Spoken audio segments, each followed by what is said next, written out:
Hey you, in this episode, I have a chat with entrepreneur and digital creator Jace Young, the founder of Legacy Farmer. And in 24 months, Jace built one of the largest online membership communities for farmers in the US. Jace is the prime example of how fast your business can take off when you develop a specific solution to major problem for a specific group of customers. And in this interview, you'll learn specific strategies Jace has used to grow his online business and get insights to how he runs his flourishing membership community. And so with that, let's cue the intro and we'll get right to it. Reaching the pinnacle of success doesn't consist of just one single breakthrough moment. The process of becoming the best version of you and then building a great life for your family requires many small breakthroughs all compounded together. My name is Sean Jantz. In each episode, my goal is to help you achieve these small breakthroughs, whether it be in your business, with your personal development, or with your money. Welcome to the Breakthrough Project. So, Jace, welcome to the Breakthrough Project show. I've been doing the Breakthrough Project now going over 2 years. You're actually our first guest of many coming, but you're our first guest. And I know a lot of people are going to get so much value from you. I've already shared a little bit about your background, a little bit about your business, Legacy Farmer. I think people are going to find this super, super interesting. It's such a unique business too. This is why I wanted to have you on, because it is very unique. It's not something that a typical business that people would think of. And so I think you're going to really be able to have some insight onto helping people kind of find that niche. And then you found the avatar. So I always teach about the market, the niche, and then the third step is to find the avatar, and you did that masterfully. But I want to just dive right in to the beginning a little bit, if that's okay. Yeah, let's get started. And Jason, I want you to take us back. I always like to call it, at one point you were a dreampreneur, right? Right. I kind of mentioned in your intro that you were working at a bank out of school. And I want you to kind of take us through your dreampreneur breakthrough moment, right? Before you started Legacy Farmer, what were you doing? And how did you come up with this idea? It's an awesome idea, by the way. And how did you get over the fear of quitting your job to go full time into the business? Yeah, man. So I went, I spent a lot of time in that area and in that stage of my life with this, calling it dreampreneur. So, a little bit further, just background into what I'm doing now, with my company, Legacy Farmer, we help and consult and lead over 200 farmers and ranchers from all across the US. And with that, the whole reason that that's kind of come out to be my niche is because I grew up on a big family farm operation. One of the pivotal points in my life was seeing the business go under. And so my granddad started back in the 50s. It got up to where it was a $10 million operation. So sizable operation.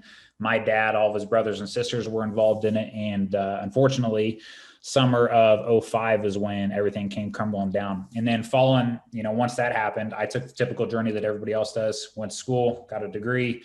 And then I went into banking after that and became an agricultural loan officer. So I was working with these same people, right? Just like my granddad and my dad. And the only difference is now I was having to pay attention to the numbers. And what's interesting about that experience is that I started to notice all the problems that were happening in the industry that nobody was talking about.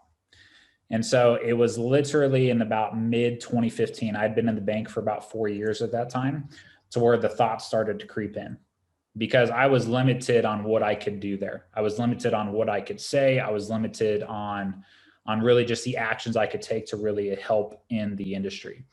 And yeah, I spent that. It was middle of 2015 when the idea first came into mind. It took me just over a year before I found the courage to leave the bank. And I left the bank in August of 2016. So August 2016, you said it took you a year. What were some of the steps you were taking? I mean, as far as financially, how are you? I mentioned that you were married, you have little girls.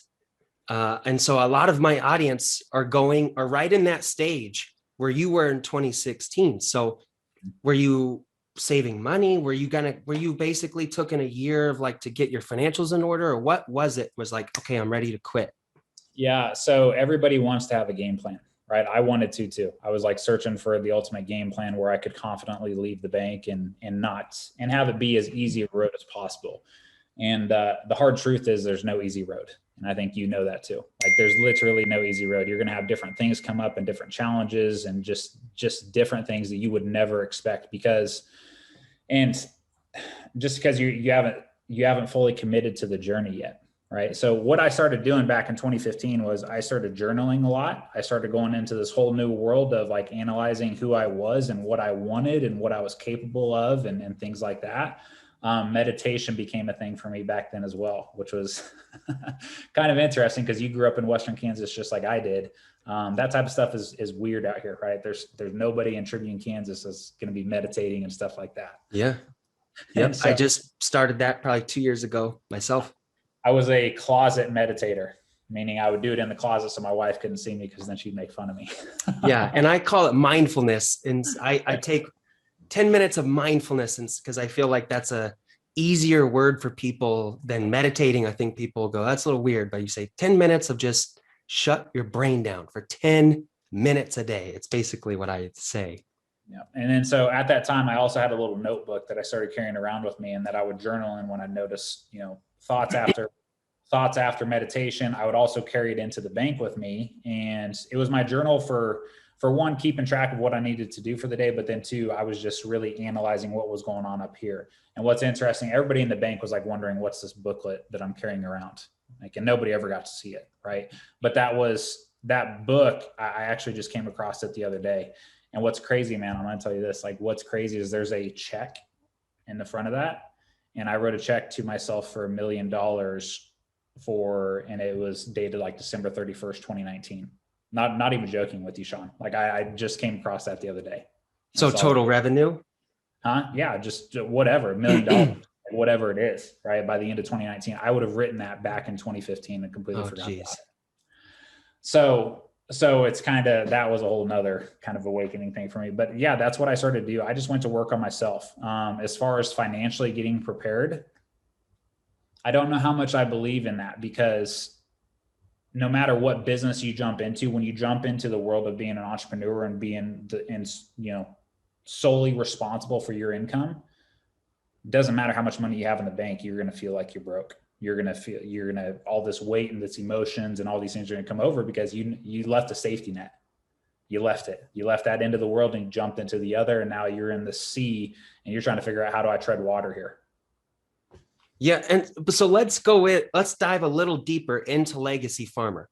I mentioned that it's such a unique business. And one of the things I teach my clients are how to start online businesses, because this is a very digital online business, right? Yep. You're the epitome of a digital creator, what I teach people to become. And I always teach people to first start with a market.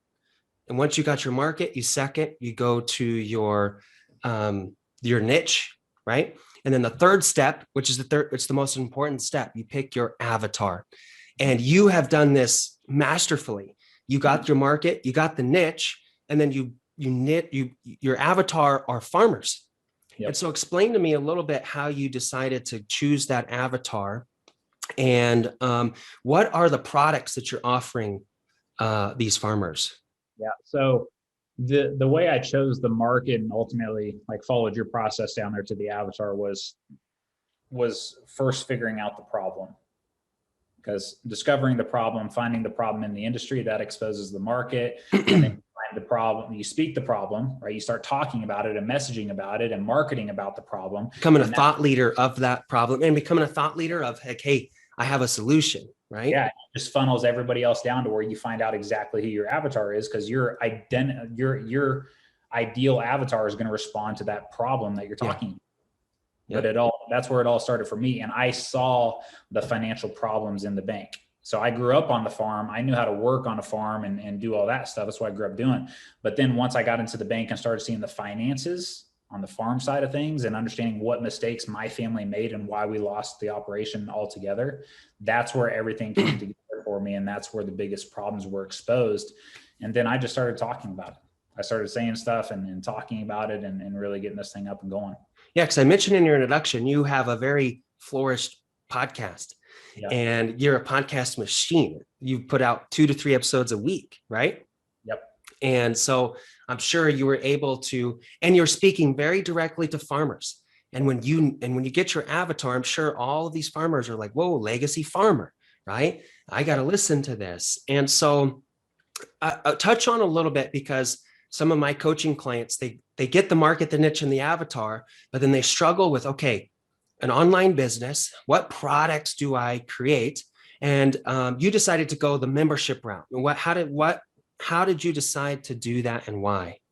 Well, the membership route is good for me because that's more of a business decision, right? Because I want recurring revenue. I want to be able to be adding enough value, because right now all of our members are on annual contracts, right? And so it's a good model, because at the end of their contract, if they renew, it means what I'm doing is valuable to them. And it means I'm doing good work. If they don't, okay, great. Then that also tells me what I'm doing wrong and what a hole in my business that I need to fix, right? But the way I actually built out the products, though, that our members use inside a legacy farmer is they're built off of the problem. So one of the biggest issues that farmers and ranchers have in this country is they have no idea where they're at financially. They have no idea. They've never been taught how to do it. Some of them have ag business degrees from this place called college that you and I went to, that basically just wasted time and money for me, right? But there's a difference. Like in college, we learn theory, right? You and I both know the entrepreneurial world, reality is a little bit different, right? So what we did is I took all the things I learned inside of the bank, all the things I'd learned growing up on the farm, and you learn what the problems are, and then you just build individual products that solve each one of those individual problems. And a lot of it is on-demand courses, right? Yep. So they get access to on-demand training. Yep. But then they also get access to, tell me a little about your strategy with these weekly calls that you do. Yeah. So whenever members are going through the program and they're starting to implement all the tools and stuff, we wanted to make sure that we had a place. We wanted to give them one-on-one support, right? But the problem is that there's two different types of one-on-one support. So I can give somebody one-on-one support in a group call. Mm-hmm. I can give somebody one-on-one support in a one-on-one call, which that's not scalable, right? There's only so many Jaces, there are only so many Seans. Like, we can't do that with everybody. What I discovered, though, was that doing the one-on-one call or helping a person one-on-one with their specific problem or issue inside of a group setting, all of a sudden everybody else who's facing the same problem, I just solve that for them as well, right? Without having to meet one-on-one. The other thing is that recording now is a valuable asset for me, because anybody that comes into the future, if they talk about that specific problem, my team is going to pinpoint them right to that coaching call, and we're going to directly answer their questions as well, without me having to physically do anything. I think you took a really unique approach, and I've had one coaching client thought about this, and he hasn't pulled the trigger because he's worried about doing it. But you have this approach of an application first. Yep. Actually, not very many memberships online do application first. So can you take me through why you decided to do, because my memberships, they're not application first, right? You can literally just buy and you're in. Take me through a little bit about that thought process of why did you decide to do an application? And when someone submits an application, what does that mean? What's after that? Yeah. So think about from a marketing perspective, right? And this is one of my mentors, Garrett White, out of California, runs a company called Wake Up Warrior. He's the one that taught me a lot of this stuff around. It's called strategic seduction and how you're bringing people in. And the thing is that when somebody fills out an application, mentally they're in a place to where you have a frame on them. And what I mean by that is when they get into a conversation with you, it's like a privilege kind of, right? That they're actually getting to talk on the phone because they had to apply for this. The other thing, even though that's like really not what it is, it's not a privilege to talk to me or a privilege to talk to anybody on my team. But so if someone fills out a free application, they get time with you? No, not in the beginning they did, but right now they have to talk to our team first. And then if our team feels like they're a good fit for our network and our community and what we're doing here, then they'll pass them on to me and we'll have a final conversation there. Okay. So that's interesting because, like I said, I have someone thinking about doing an application, and at the beginning though, you did do those initial calls. Yeah. Because it was just right. But they had to fill out an application. And again, the application from the get-go, it mentally puts them into a state of, hey, not everybody just gets this, which again differentiates it from every other type of membership out there where you just pay the fee and then all of a sudden you get in. The other thing that it's really done really well for our members too is I've done over 40 interviews and testimonial interviews with our members, and every single one of them, when I ask them what's your favorite thing about Legacy Farmer, they say the group boardroom calls, our community calls, where everybody's on the call, we're going over one person's specific problem. The thing is if you don't control the members coming in and make sure they have the same values, beliefs, and want the same thing that you do, it only takes one bad apple to spoil the entire bunch. And so the reason those calls are so valuable is because we've taken the time. Yes, we may not have made near as much money as we could have if we just opened the floodgates and let everybody in. But we've also built this really strong, tight-knit community of farmers and ranchers, which is where you grew up. You know how spread out they are and how they don't really have a lot of people to connect with. And now we're forming this really strong community of people that have the same beliefs, the same values. They want the same thing. And we know that because we've interviewed all of them and they all went through the same application process. Could you share a little bit about, because sometimes people really get hung up on their value ladder. I'm sure you know what that is. Yep. And could you share just a little bit about your value ladder? What free stuff are you getting and how are you getting leads? Yeah, so we run everything on Facebook ads. Facebook ads has built my entire business. So we just do a sales call funnel, right? So they go through, watch a VSL video, get some free value there, showing them exactly how we're going to help them and things like that. So a Facebook ad takes them to a VSL that they have to enter their email first before they watch it? Yep. Okay, perfect. And then after that, then they're filling out the application. They get scheduled on our calendar, and then we move forward from there. And that's your main source of leads from there. Yep. But even with referrals though too, Sean, if somebody comes to us like, hey, so-and-so's in your network, I'd love to learn more about it. Okay, great. We send them the link to the landing page. We make them go through the same process.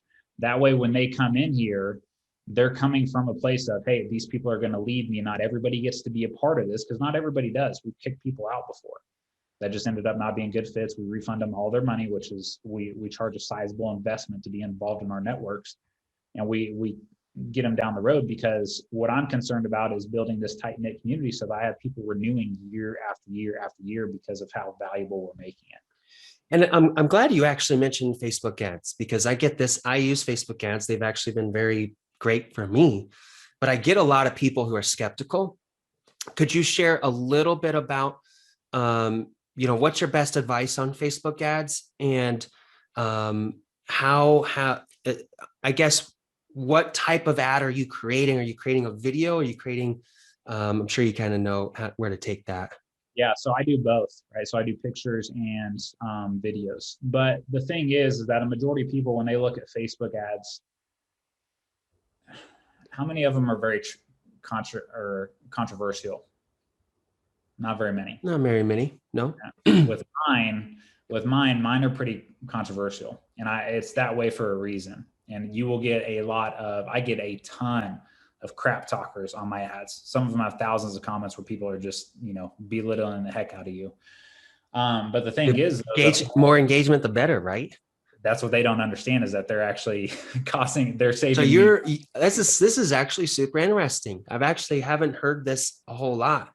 You're actually baiting engagement, whether it's positive or negative, because obviously engagement does increase the reach or the overall value of the ad. That's really interesting. And the thing is that not one of my members has ever spent time, has ever wasted any time commenting on an ad. They're actually looking at they're interested by that because now they just saw me make a comment or make a statement, or the headline of the ad is, about banking and problems with the bank or whatever. There's no other advertisers out there that are willing to actually speak at that level. Okay. And so now all of a sudden they're curious and they're interested. And then the right people that are meant to find our stuff, they click on that because I'm talking about a very, very difficult topic that they've actually experienced before. And now it's drawing their interest, takes them through, established trust, and everybody else, the crap talkers on the comments, good luck to you guys. I'm not here to serve you. Super interesting. I'm actually, I got to think about that. Being able to because I won't lie to you. I'm one of those people. I'm sure 99% of people are. You see one negative comment and you're like, "Ooh, maybe I should delete that comment," right? And sometimes I think in the past I have, but now you think about it, actually you kind of want those comments because it does help the ad. So take Once me you back. Go ahead. once you understand the algorithm and Yeah. because the algorithm, it's a machine. Based on what you feed it is how well it's going to do for you. And the more comments you have on your ads, it's saying, hey, this stuff is valuable. People are connecting with this. Let's get it out to more people. Because my cost per click, and we go through all those funnel metrics and everything, is extremely cheap compared to other people in the industry. How did you learn Facebook ads, and how'd you learn how to do all of that? Sam Ovens. Sam Ovens. So people could look, which I know who that is, but does he have free stuff on that? Oh man, there's like 3 videos from his program on Facebook,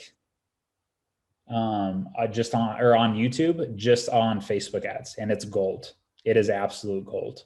And so are you getting really meticulous on your targeting and where and who and how, or are you just casting a wide net?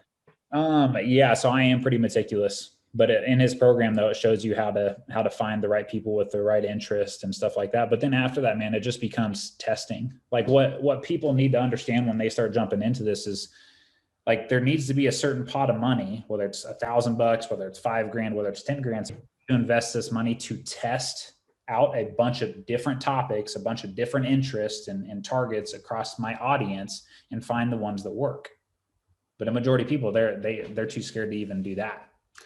So something I always tell people is I tell them to find a business that you could run, right? Mm-hmm. And model it. I'm going to assume, did you do that path? Because I'm going to assume you didn't, because and this is, some of my coaching clients are going to be like, look, Jace didn't model a business. Or did you model this idea? Is there other farming communities that you modeled? Or did you just say, this doesn't exist, I'm just going to do it? No, so it doesn't exist in the farming industry, right? But there's thousands of other industries that the exact same coaching model and community model exist in. And that's what I learned from Sam Ovens. Gotcha. All I've done is model him. What I have found for my coaching clients, getting like the first 5 to 10 customers is usually the hardest. Once you get 10, then you leverage those 10's testimonials and it just snowballs. How did you get your first, let's say, 5 members? What was your strategy to get those first 5 to 10 members? Yeah, so I just ran Facebook ads. I started speaking my message. I launched the podcast. I started getting content out there. Ran Facebook ads and got on the phone. Like, people overcomplicate it, and I did in the beginning too. Like, what makes sales? Well, I don't make any sales unless I get on the phone. Okay, great. How do I get on the phone? Well, I got to run Facebook ads and get people interested, and I got to get people filling out applications. Gotcha. And something I actually always tell people too is actually reach out to your current network. Did you happen to get any initial members that people you actually already knew? No. And not cold, you know what I mean? Instead of just going out cold, did you actually find people that you know to get them into your community? Because I do tell people to say, hey, reach out to your current network first and see if there's anyone who wants to join your products or your membership. Yeah.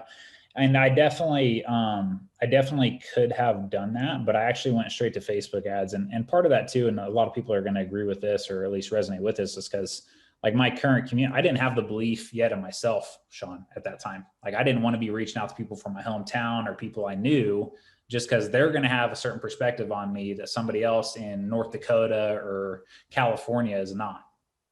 Right. So that's why. And two, with farming and ranching and agriculture, it's a blue ocean, man. There's nobody anywhere. Right. Yeah. And could you touch on a little bit about blue oceans? Yeah. So, I mean, I guess, and I didn't understand it either in the beginning, how big the world really is. Right. Like, how many blue oceans there really are, how niche down you could really get. Yeah.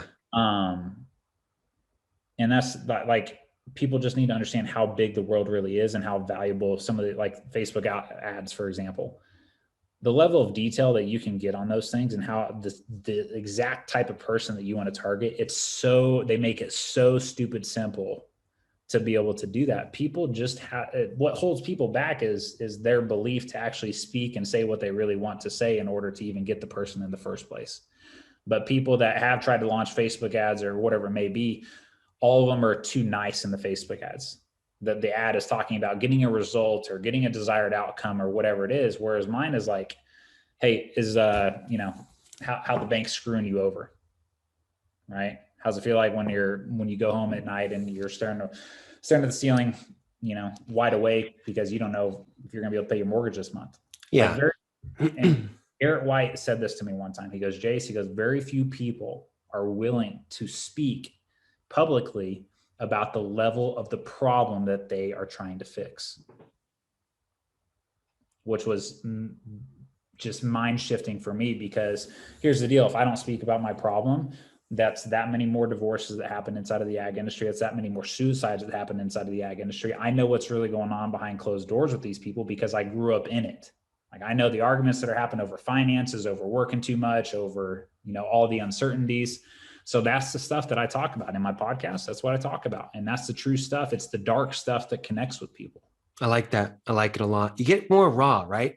Mm-hmm. And more authentic, because people are craving that authenticity, as it's kind of losing a lot of steam. Like, I think a lot of people are kind of, you'll see people say, I like TikTok better because it's more authentic than, say, Instagram, right? And so I think people gravitate towards that more authenticity. If you could go back to, like you mentioned, 2000, you started this 2 years ago, and it's growing like crazy, but I'm sure you've had some struggles. You go back to Dreampreneur Jace, right? You said August 19. What's one thing you would tell him? What is one thing I would tell him? I would tell him to focus on the process over the desired result. And would you say you're going to tell Dreampreneur Jace this because you were kind of more focused on results instead of the process of building the business? Everybody likes to imagine and think about level 10 instead of just like turning their focus to, hey, what do I got to do to take care of level 1 first? Like, that's just the truth. So I started investing a lot of money into myself. And money I didn't have at the time too, Sean. I just started working on myself, and I went through a couple programs, and one event I went to was a SEAL Fit event. And SEAL Fit is created by Mark Divine. You probably know who that is, but ex-Navy SEAL, he trains civilians out in California. And I went through and I went on one of his 12-hour events, and we're getting trained by Navy SEALs. It was 9 p.m. to 9 a.m. in the morning. And it was hell. We were doing ice baths at 3 a.m. and we did over 400 burpees that night.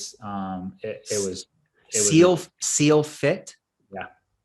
But in that time frame though, right, you have 12 hours. It's middle of the night. It's October in California, up in the hills. It was like 38 degrees or something that night. And they had us doing ice baths. So it was brutal. In that moment there, when you're just freaking the heck out and you want to do nothing but quit, the reason you want to quit is because your focus is where? On the result? Yeah, 9 a.m. the next morning. Like, I cannot wait to see that sunrise. Whereas that's where people will drop out because they think, God, I have so much further to go. Versus, hey, what's the next thing that we're doing in the next 5 minutes? I'm going to take care of that and put my focus on that, knowing that as long as I focus on that and I focus on the process, I will inevitably end up at the desired result. And so what we kind of already touched on Facebook ads. And so that's what you would say has been your best marketing strategy. Have you done what's a second marketing strategy that has worked really well for you? That's really the primary one. Like, and then, the next best marketing strategy is just add a lot of value to your members, like take care of them. Like, it's what I'm discovering is inside of this, it's so easy to just provide your members or your customers with a lot of value, because the customer service from a majority of these companies out there is dog crap. Like, it's worthless. And so we have all of our members inside of our own community, and we use Workplace by Facebook. Workplace. Yeah. To where if they have so we have our own chat groups in there, we can directly connect with all of our customers. That costs per member per month, doesn't it? Yeah, $4 a month. You cover that. Yep. Oh, Yep. So, but it's completely worthwhile though, because when one of our members reaches out or they have a question, they have one chat that is connected to our entire team. And so if I don't see it, one of my other 2 team members sees it and they're connecting back with that person. I pride ourselves on getting back to people within an hour, maximum 2 hours. Whereas a majority of people in the industry, whether it's accountants or bankers or whoever it may be, like you send them an email and you might get a response that week, but most likely it's going to be like 7 to 10 days later. I don't do that. I want to make sure people are taken care of. And so you're basically saying your second best marketing strategy is essentially referrals, because is that, and I'm actually going to tell you what I think your best strategy is. And I want everybody to go look at this and see how Jace is doing this, because it's genius. And I'm going to start doing this. You're a master at testimonials. I think you are really, really good. And I think that's I think that your strategy that you're doing is genius. And I think every single business needs to start doing it. Give me a little bit of strategy there. So what you do is you get members on a call like this, and you interview them basically about their experience. And that becomes content, right? That basically becomes a marketing piece. Is that essentially how it goes? Yeah, because you think about all of our members. I mean, we have them from all over the US. And the thing is, like, if somebody goes to our website and they're from North Dakota, for example, right? Well, when they go onto that website and they see all those videos of all those other testimonials, which ones are they going to click on? The guys from North Dakota. And it only takes that testimonial, only takes that person saying one thing in there that rings home and just pierces the heart of the person watching it. That's a lead for us. That makes them make the decision mentally that, hey, this is something I have to be a part of. I'm going to completely agree with you that those testimonials are gold for me. Yeah. Yeah. And I'm moving to telling, I'm going to start doing it, because I'm going to start doing it and teaching all of my clients that you got to get those. So how long of a testimonial are you wanting? It's 10 to 15 minutes. So a 10 to 15 minute Zoom call. Yep. And you're just wanting them to kind of explain their experience inside the product. Yep. And then you leverage that video, obviously in it's all over your wall on your webpage. Are you emailing that video to leads?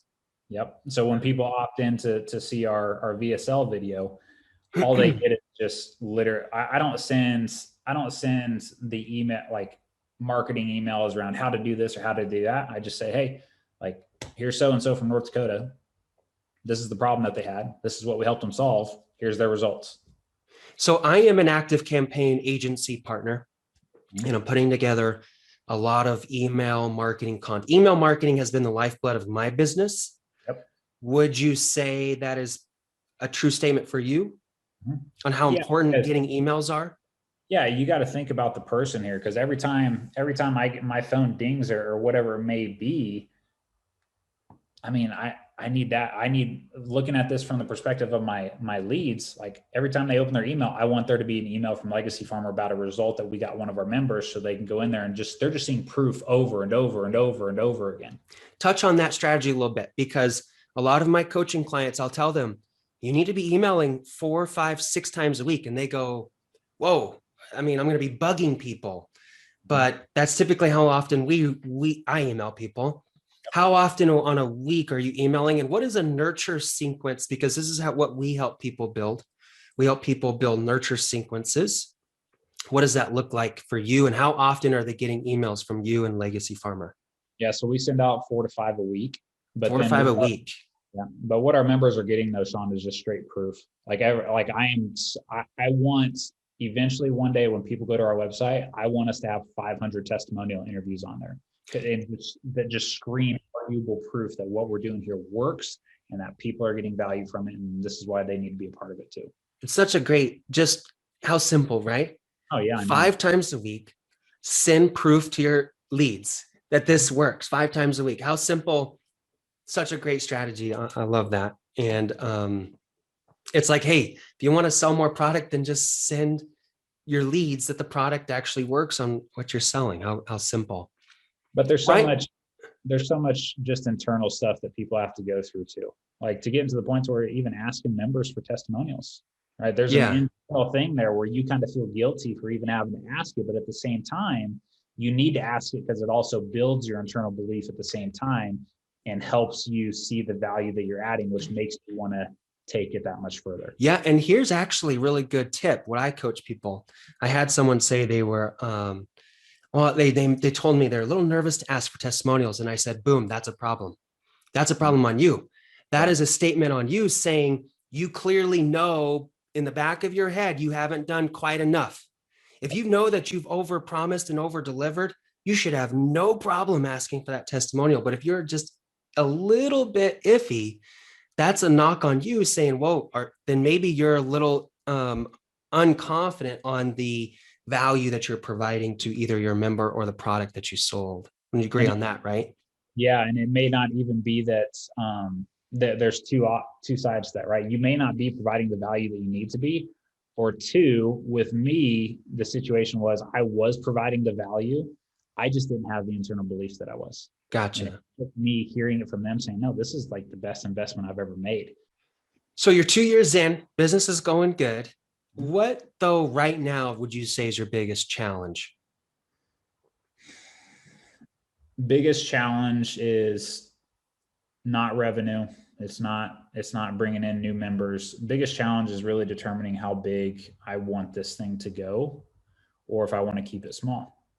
Because people, Interesting. I know, because for me, we have over 200 members, and there's value in having a small group. There's value on 50 to 70 people being on each call because they all know each other, right? And we have group chats inside of our network every single day. Just in here, like there's just group chats going on around different topics around the industry and stuff. And like what that. program was that? That's This, workplace? this is workplace. Gotcha. But so people they're just building these relationships here. But then from my perspective too, I see all these members and the challenges and struggles that they have. I also know there's 2.2 million farmers and ranchers in America. I also know that a large percentage of them are dealing with the same struggles that these people are. So it's not an issue of bringing in new members for me. Revenue is not the issue. The issue is trying to determine, okay, how big do I really want to take this thing? And then what type of systems and processes need to be in place to make sure we don't decrease value as we increase members, which is where my focus has been the past 6 to 8 months. So I want to recommend a book to you, and maybe you have read it, but at least the audience. There's a book called The Company of One by Paul Jarvis. And it really changed my mindset as well. So what you're saying, someone who hasn't read that book would probably say, what is he talking about? Grow, right? The Grant Cardone mindset of just grow, grow, grow, grow. But actually that scale without having processes in place can actually be very detrimental to your business. And a lot of people don't realize that scaling isn't necessarily the end all be all. Having a great 200 members that's bringing in multiple 6 figures and you're able to run your business the way you want it to run and you're able to be with your kids. But if you were to go 1,000 members, how much time are you going to lose from your kids, right? How much more headaches are you going to have to deal with? And so I know exactly what you're talking about. And that book is really, really helped my mindset on like, whoa, how big do I really want to get, right?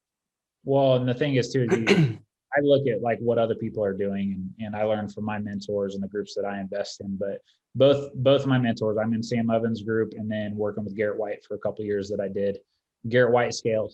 He scaled to 40 people on his team. He scaled to impact, millions of men across the U.S. And in the 2 years that he scaled, guess how much money it took him? Same So amount. as far as net, Yeah, same amount. same, Net, but more net was the same, but more headaches. Massive headaches, massive stress, Yeah. massive, just stress across the board. Yeah. Versus say, you know what, I could actually stay small. I could add a lot of value to a select group of people, have a waiting list of referrals, and I can go get a new member whenever I want to. And I get to control my time. I get time with my kids. I get to go on vacations when I want to. And I have, an organization. I can build my team at the level I want to. And I have a small enough company to where a small team of really efficient people can actually do everything in the company. You've mentioned team a couple of times. Touch on that just a little bit. I know there's going to be some people in my audience who are likely ready Because most people actually start solopreneurs. I started as a solopreneur pretty much. Yep. And there eventually comes a time though, where you do need someone to help you, mostly with the back end. A lot of people, for a digital creator, you need help with the back end, the emails, the leads, managing all of that. How big is your team? How many people do you have? And a little bit about how did you find them and how do you train them? I think that's a big key, is how do you train these people? So both of them came from my program. Both of them were customers first, and then they actually came out. So that's perfect.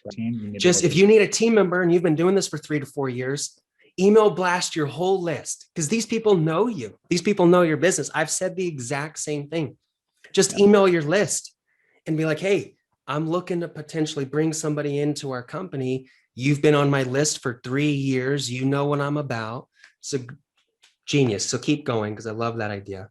That's what I would do. And then the second piece is I want people that are considered, Sam Ovens kind of coined this term called full stack. And full stack means that they can do a lot of different stuff in the business, right? They're not there just as an employee would be, right? You like, this is your direct job. This is all you're going to do, like a corporation, like a corporate role, right? I want to train my team to where they can run this business without me, to where they know exactly where everything is at.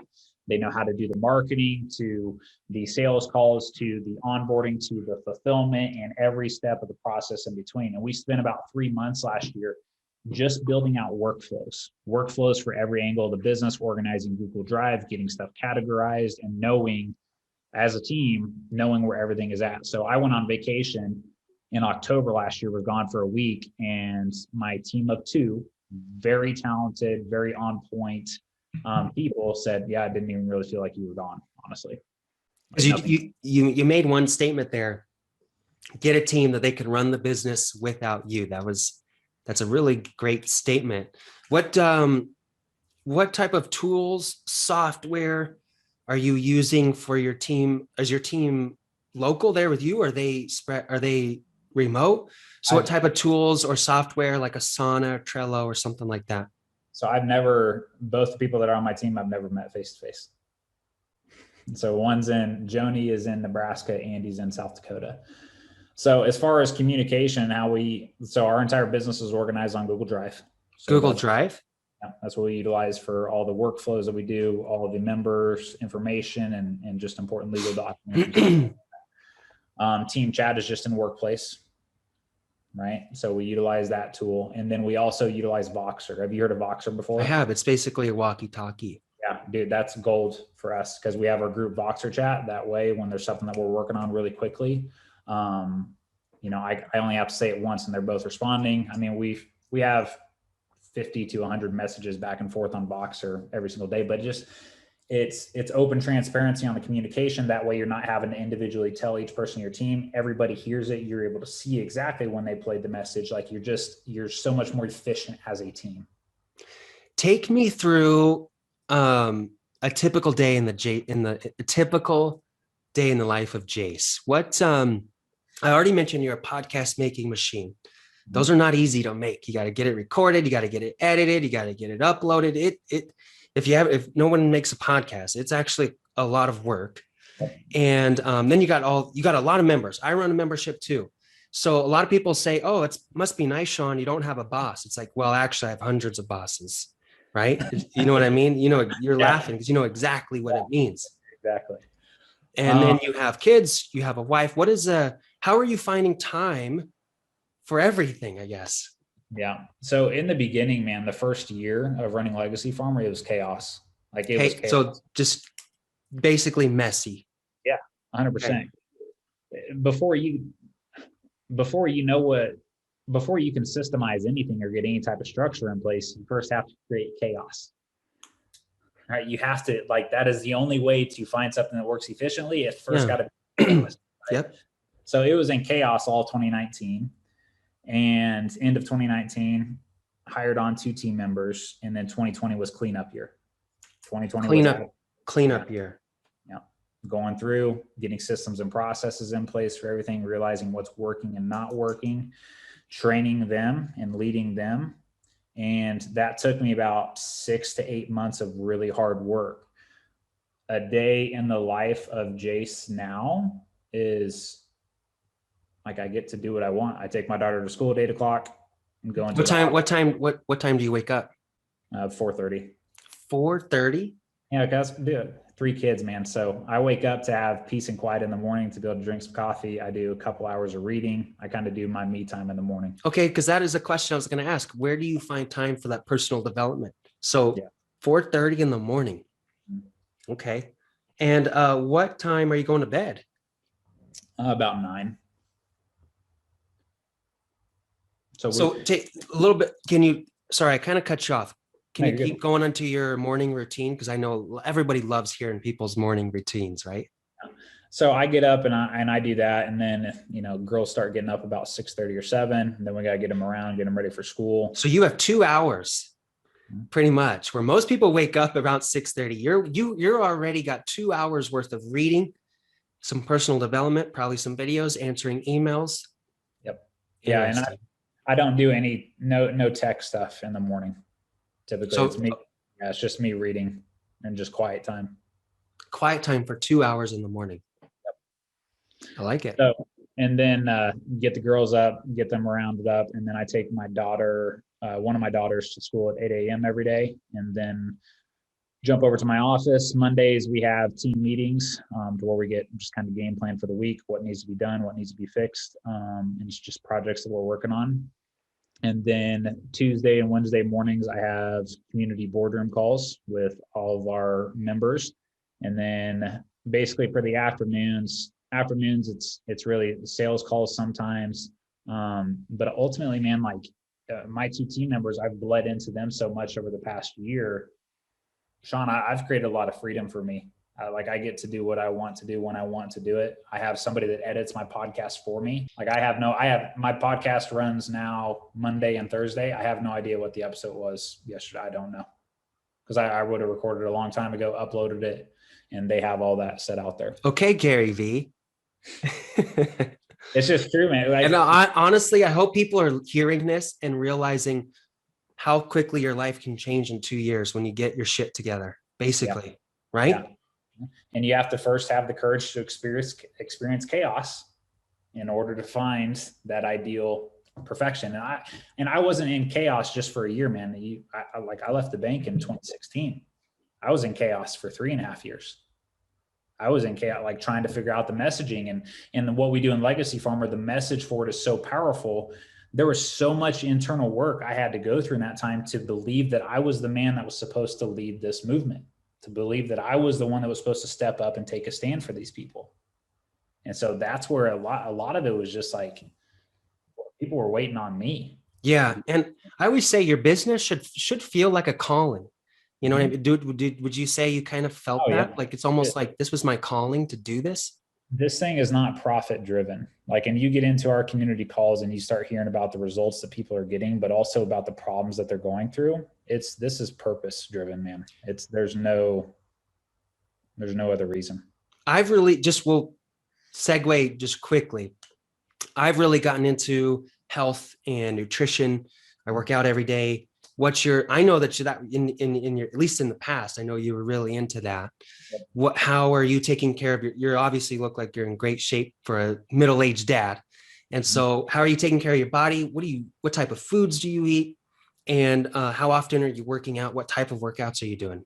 Yeah. So I actually, this year I started, I took it to the next level because I didn't struggle with workouts. What I struggled with was nutrition.